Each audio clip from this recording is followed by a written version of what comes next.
Welcome back to our special one-hour election edition of Up Front. We heard from Governor Walker in our first half hour. We're talking now with his Democratic challenger, Mary Burke.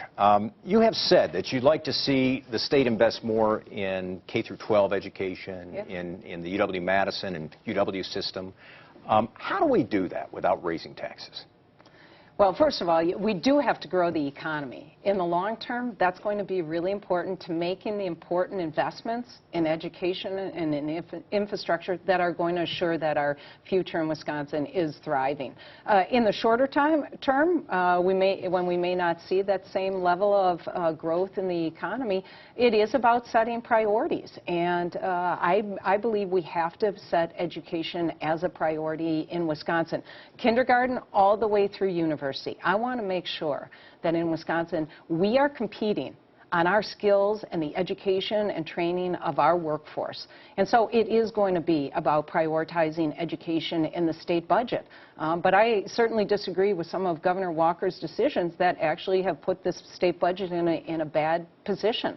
I would have accepted the federal expansion, the federal funding for Medicaid in this budget alone, $206 million that he turned down.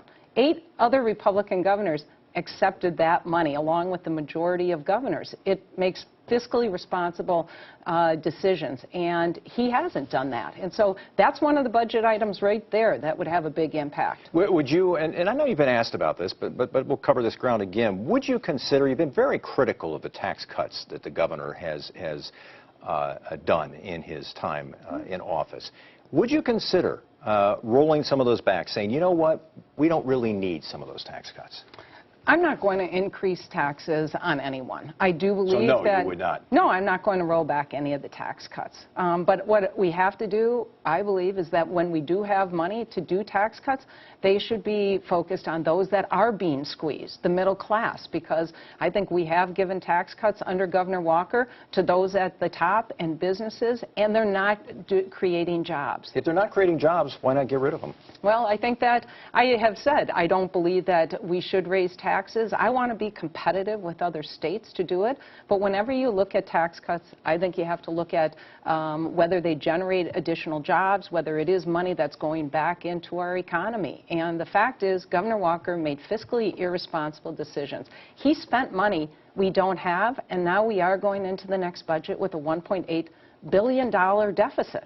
He argues, of course, that they actually have a surplus going into the next budget. Do you think that's hard for people to sort out? You're making one argument based on one set of numbers. He's making another argument based on another set of numbers. Well, that was actually looked into his what he had said about it being a surplus, and it was found to be false. Let's talk about education, and want to talk about the school voucher program in the state, which is now a statewide program, not just Milwaukee and Racine. You have said that you're not in favor of the statewide program. You'd let Milwaukee continue, Racine continue, but the rest of the state, you'd get rid of it. If it's not working, and I think you've kind of made the argument you don't see enough in the way of results even in places like Milwaukee, why not just get rid of it in its entirety? Why not just say, this is my philosophy, and we'll get rid of it all? We have 30,000 students in the program in Milwaukee, and you do see there's voucher schools and charter schools and public schools in Milwaukee that are good models and are doing really good work. But in each one of those 3, you also see schools that absolutely need to improve. What I'm going to do as governor is really work to build on the models that are working, address the challenges that we have. And it is challenging work. I serve on the school board in Madison. I see how difficult this is. But I also know that it can work. 6.5 years ago, I started an education initiative that brought together the public schools and the Boys and Girls Club. It was to reach teens, mainly from low-income families, who would be the first in their family to graduate college. We now have nearly 1,000 students in this program, 750 in high school, already about 200 in college, who will be on their way to earning the college degree, most the first in their family to do so. So we can address these issues around education and succeed. I know that we can, but what we need to do is build on good models that are working, have accountability built into the system. Right now, there's not enough accountability in the voucher program, and we need to be accountable to any school that's taking taxpayer dollars. Quickly, Monday, tomorrow, as a Madison School Board member, you're scheduled, I believe, to vote on the budget for Madison schools. Are you going to support that, or are you going to vote against it? Well, I will cast my vote on Monday. The preliminary budget that we had back in June had a similar increase, and I voted against it. I think we have to live within taxpayers' means, and so I believe that that's one of the responsibilities not only of a school board member, but as governor. I'm going to live within taxpayer means. I'm going to make sure that every dollar we spend is a dollar that needs to be spent.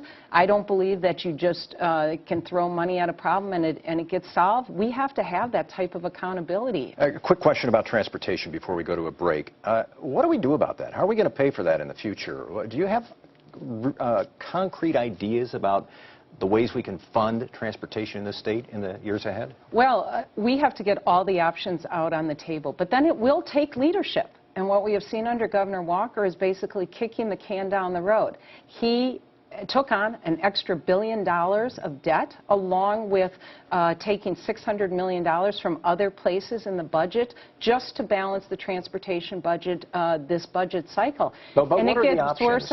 What are the options that we have? Well, there is a commission that put on the table a number of options. We have to look at those and decide on the best combination of them. I actually think this is an area where you could get good bipartisan support. I think people believe that investment in our roads and transportation is a wise investment, but we have to make sure we can sell it to the people of Wisconsin and understand that it will require a good investment to fuel our economy and to have good transportation systems. But it's going to take leadership, it's going to take the political will, and it's going to be bringing people together to make sure they understand that this is necessary for Wisconsin's future. Let me take one final break. When we come back, we'll talk a little bit about what you might do if you're governor and working with a Republican legislature, which is possible, and we'll talk about President Obama's visit. But first, here's the WisPolitics Week Ahead. The final Marquette Law School poll of the 2014 campaign comes out Wednesday over the noon hour.